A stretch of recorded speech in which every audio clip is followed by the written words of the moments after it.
All right, guys, we got a good show for you today. Today we have Ryan Gerard. He played golf in North Carolina and just qualified for the U.S. Open. Thanks for coming on, man. Thanks for having me, man. So I was at the U.S. Open qualifying, and I could feel I guess the tension in the air. Like, how were the nerves for you going into it, and how did you deal with them? Um, Definitely towards the end of the day, it kind of got crazy. I mean, it got really windy. You could tell everyone was really feeling it. It means a lot for a lot of the guys, me included, just to have that opportunity to even play for a chance to get in the U.S. Open, to have a chance coming down the stretch to make it. So, I mean, I think the biggest thing is you just got to stay really committed to your process, stay one shot at a time because you've trained your whole life to get there. You can't give up on it now and just really try and make it. Yeah. So during the round, did you know the other scores of other players, and were you keeping track of what you needed to shoot, or were you just focused on your game? I'm interested in how you went about that. Yeah, so there's a couple ways some guys do it. A lot of guys kind of want to know. Some guys really just don't want to know and they just want to stick to their process. For me personally, I don't want to know until a certain point, with maybe a couple holes left, where I feel like then I need to know, okay, either I just got to get into the house or I need to make something happen. I'm usually pretty good under pressure situations and stuff like Yeah. that. So I feel like once I get through a certain point, for me at this golf course, I hit my tee shot on my 16th hole, found the fairway on probably the tightest hole in the course, and then I told my caddy, "Hey, wanted to get through that tee shot. Got to look now. How we looking?" So we went, looked. We were inside by a couple. We thought the number was going to be one better than it actually ended up being, Yeah. but just excited to get through and make it happen regardless. Yeah, so I know this is kind of a cliche question, but for you, this is the biggest thing you're gonna ever play. And what did it mean for you to qualify for the U.S. Open? I think it just meant that I know I'm on the right track. It meant that a lot of my hard work and dedication and the grind that I've put behind the scenes is kind of coming to the forefront, Mhm. for me. And I'm just glad that it happened early, just because some people never get this opportunity in their whole career. And for me to get it at my first ever professional event is pretty cool and hopefully a sign for what's to come. Yeah, so it's obviously a quick turnaround. So I'm interested in how you go about preparing. So have you scouted out Brookline yet? And what's your preparation been like this week and next week? Yeah, so I think the biggest thing for Brookline is there are a lot of crazy greens and crazy undulations, and chipping and putting, especially putts that break a lot when you get towards the hole or are super quick, are going to be kind of the theme for the week. Hmm. That's based on just a little bit of YouTube video research and talking to a few guys who've played there before. So I don't really have a huge idea of what I'm going to get into when I Yeah. get there.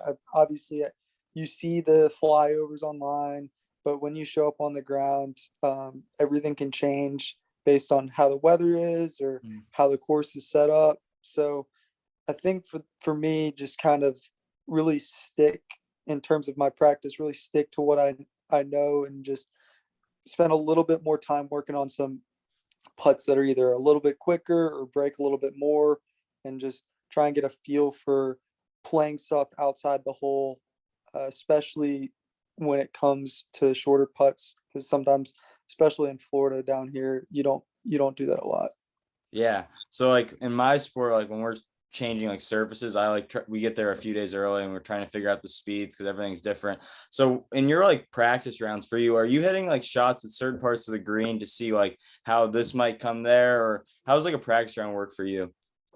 Yeah, so practice round works kind of like how you'd imagine scouting anything would be. Mhm. I mean, thankfully we get a couple for bigger tournaments, but if you only have one, you spend a lot of extra time hitting chip shots and putts around the green, because that's where the most guessing kind of takes place. I mean, off the tee and pretty much off the tee, the shot's going to be the same every time. They're not really going to move the tee around. The fairway doesn't change from day to day, but when they start putting the pin in different spots on the green, that's where you need to spend the most time, because that's where, when you're closest, the shot means more. You have to be more precise with it, and you really just have to put yourself in a better spot coming into the green and when you're around the green in order to be able to get to that whole location. So I think in practice rounds, you spend a lot more time kind of getting a feel for the speed, like in tennis, but also kind of getting a feel for, all right, maybe I want to leave it below the hole here, or maybe this bunker actually isn't that bad of a spot for this half of the green on this hole. So a lot of it's just, where can I miss it and feel comfortable, but also where can I put it that gives me the best opportunity to make the lowest score. Yeah. No, that makes a lot of sense. It's very interesting how like different athletes go about their preparation. This is kind of like a two-part question. So you competed in the 2021 US Amateur. First off, like how was that experience? And the second part of that question, do you think playing in that event is going to help you next week, like playing in a big event like that? Can you hear me now? Yeah. All right. The US Amateur is just a really good golf tournament, and I'd say the experience there is just as good as any NCAA national championship experience that you could get. And just in terms of the way that the competition is there, and the way that the USGA, which is the same governing body that sets up the US Open, kind of wants to set up the golf course, and kind of certain things that you see them do, you kind of get a feel for that. Just kind of trademarks that the USGA likes to do is, they like to put the pins really close to the edges of the green. They like to get the greens pretty fast and get them really firm, kind of push the edge of the envelope in terms of balls sort of not staying on some holes, but Yeah. if they want to separate a really good shot from just a very okay shot. And I think they do that a lot through those two things, especially pin placements. And the courses that you play at the USAM are really difficult also. I mean, you're never going to go play a course and what they consider their national championship that's easy, and you're never going to have an easy time out there. So I think those things are all big preparation. Just gives me a lot of confidence, honestly, because I've seen a lot of it before. Obviously, not in a US Open. That's just Yeah. a step up, a little bit of a step up, but I've gotten pretty much as close as I possibly can to that level. Yeah. And just seeing that and knowing kind of what we're in for is definitely going to help me in my preparation. Yeah. So I've talked about a lot of, things I've ever done recently or coming up. So I'm interested, how did you get into golf yourself personally? So I got into golf when I was about 2 years old. My dad was a former professional golfer. He played at Florida Atlantic in the 80s and turned pro. Didn't work out for him, unfortunately, but he always loved golf, and he'd go and play, and I'd kind of want to tag along. And so eventually put some clubs in my hand and started putting, started chipping, and just kind of went from there. And ever since then, I've been in love with the game. I've been addicted to just playing every day and trying to get as good as I possibly can. And for me, I really enjoy the aspects of the game, how tough it is, how much mental capacity it takes to play it at a high level, and just how much dedication you have to put to be good at it. So I think those things have really kind of shaped both my college and into my professional career, but also just kind of my personality. You learn to be really patient. You learn to be really responsible and dedicated, playing any sport for a long time, but golf for me particularly.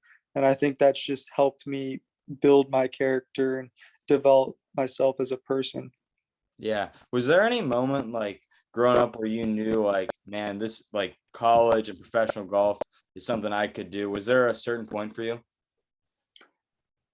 I think anyone who plays a sport at a high level kind of reaches that point where you either hit a shot, or you make a shot, or in my case, I just kind of started seeing the results and the consistency, and but I remember one particular shot. I was playing a US Junior AM, which is another USGA event, but it's only for 17 and under essentially.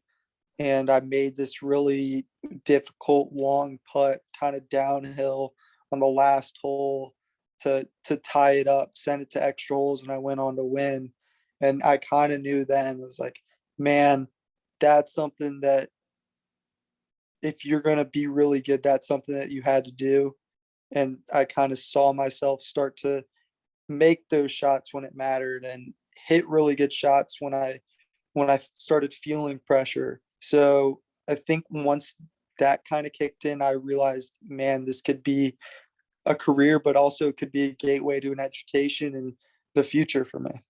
Yeah. So I've had a lot of like golfers on, but not like any golfers around like our age. So I'm interested, like, what was recruiting like for you, and why was like North Carolina such a good fit for you? So when I was getting recruited, I think the rules were a little bit different. I believe you can't talk to coaches until June 1st or July 1st of your junior year of high school now. I Yeah. believe it's one of those 2 days. But you could do unofficial visits in middle school and ninth grade when I was getting recruited. So I was a high school class of 2017. Um, and I started going on visits my eighth grade year of high school, or not even high school, eighth grade. Took a couple visits to some local colleges, just wanted to get a feel. My dad kind of was in the golf industry, so he had friends that were coaches or near coaches or like understood what coaches did. So they kind Yeah. of put me in touch with the right people to start off with. And what I really saw from Carolina in my experience was, yeah, they wanted me there. Yeah, they knew how to sell their program, but there was a vision and an expectation that kind of went with the program that Mhm. went above and beyond what I saw other places. Sometimes when you go there, they're really trying to like push it to you, like, how can we help you? How can we do this? North Carolina, it was like, you're going to be a great golfer one way or another. Like, you can make your own path, but we want to build like a culture. We're a family here, and we're going to take that next level from a team aspect. And I fell in love with the school. I fell in love with the scenery. It was only about 40 minutes from where I grew up, and just kind of everything worked out. I liked the guys on the team. And from then on, I was pretty much hooked. Called the coach a couple weeks later and said, "Hey, I want to come." He said, "Absolutely." So that was my recruiting experience. And I went on 15 to 20 visits to various schools, and you see it all. Like, you see the good, you see the bad, and it's just a personal decision at the end of the day, Yeah. where you feel like you're going to be the most comfortable, and where you feel like if you put yourself in this situation, can you excel both in the classroom and in your sport. And I felt like North Carolina gave me a good chance to do both, and so far it's working out. Yeah, we have a lot of like college, I mean high school athletes that are trying to go to college, that watch this. Like, what would be one piece of advice you'd give to somebody going through that whole recruiting process right now? I think there's two things that I always looked at. One is, if your sport didn't work out, could you see yourself enjoying this college, and could you see yourself staying there for however many years it took to get your degree, and getting something out of it? Obviously, no one wants anything bad to happen, but the reality of athletics is you're one injury away from being done. You're one like unfortunate thing from being out for a year. Like, and it's just, you have to have that in the back of your mind that it's a possibility, however small, however likely that it's not going to happen. You just have to have that. And then the second thing is, do you think that this situation puts you in a place that you can excel athletically? And whether that's, and I like the scheme that this coach runs for my sort of football offense. And like, I like how they're super competitive in their practices, and they're going to push Yeah. me to get better, or their facilities are the best. And I feel like that's going to help me. Whatever it is, for your sport and for you personally, just kind of identifying this place is going to help me reach my goals if I put in the work. And that's it's hard to find sometimes, and sometimes you got to go through 4 or 5, however many schools to figure that out. But once you kind of reach that combination of, man, I would enjoy it here, even if something terrible happened and I had to just stick it out for 4 years and get a degree. And I think this place pushes me to be my absolute best. That's when you know you have won.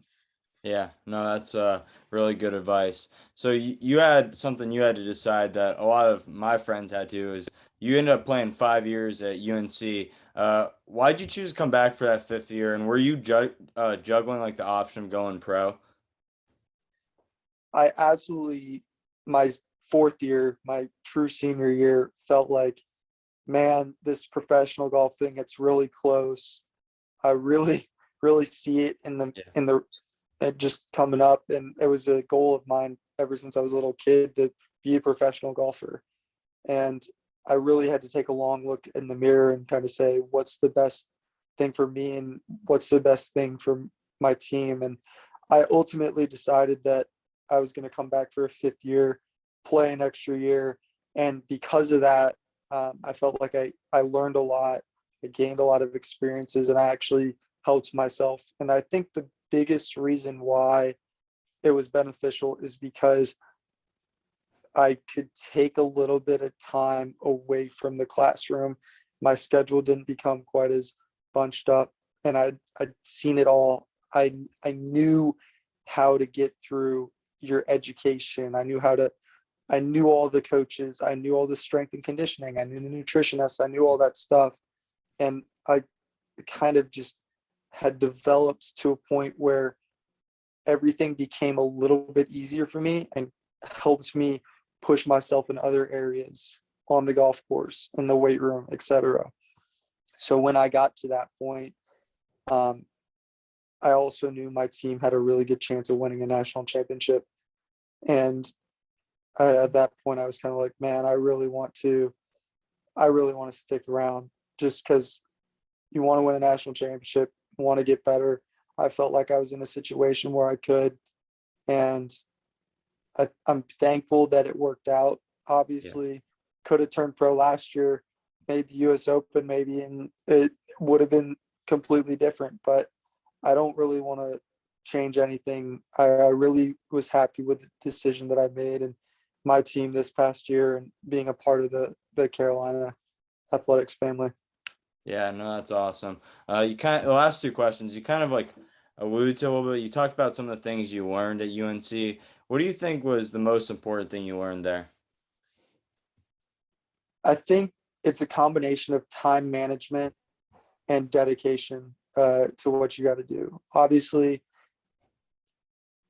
there are certain ways that you can get around that. You can be lazy and be really good based on talent, or you could be a hard worker and dig it out of the dirt. And sometimes it just doesn't happen. But once you kind of understand how to juggle what the best schedule is for you, to really put in that effort, really put in that work, but get something out of it. Like, you can spend 8 hours a day doing something, but if you're not just focused and you're not doing it to the best of your ability, you're really concentrating on the task at hand, it's going to be so much less beneficial than if you were to spend 6 hours or 2 hours and really concentrate, make sure that you're doing things the right way. And I definitely found that for myself, where the time management was key for me, learning how to manage my sleep, manage my rest schedule, but also give myself the proper amount of time to practice. But when I got there to practice, I was doing the right things for me. I was really focused on every shot. I was writing down things when I'd finished my practice. I really liked the way this felt. I really liked the way that felt. I didn't like what I saw here or there. So I really took kind of that extra step my last couple years in college, and this year specifically, with making sure when I went to practice, it may not have been for however many hours, but I was doing it as well as I possibly could have. And I'm not saying don't have fun. Yeah. I'm not saying don't compete with your teammates, but at a certain point, like you can use both those things and get a lot more out of it than just being there to be there. Yeah, it sounds like, you found that like fine line.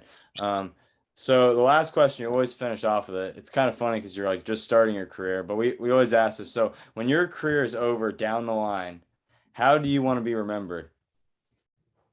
It's a hard Oh one. man. Yeah, that is tough. I think the biggest thing for me is I obviously want to be a great golfer. I obviously want to win however many major championships I want to win, whatever.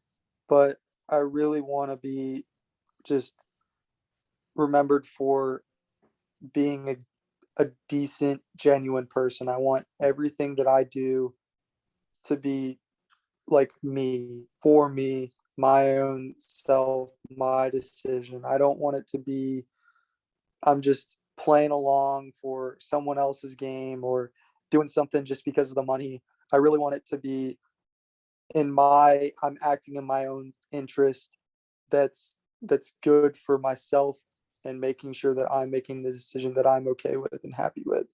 And I think I have a pretty good moral compass, I'd like to think. Hopefully that sentence doesn't bite me in the ass down the Yeah. road. But I think if I can just do things the way I want to do them, not worry about the money, not worry about fame or Yeah. whatever, but just stick to who I am and my core Mhm. beliefs. I feel like that's going to set me up for success.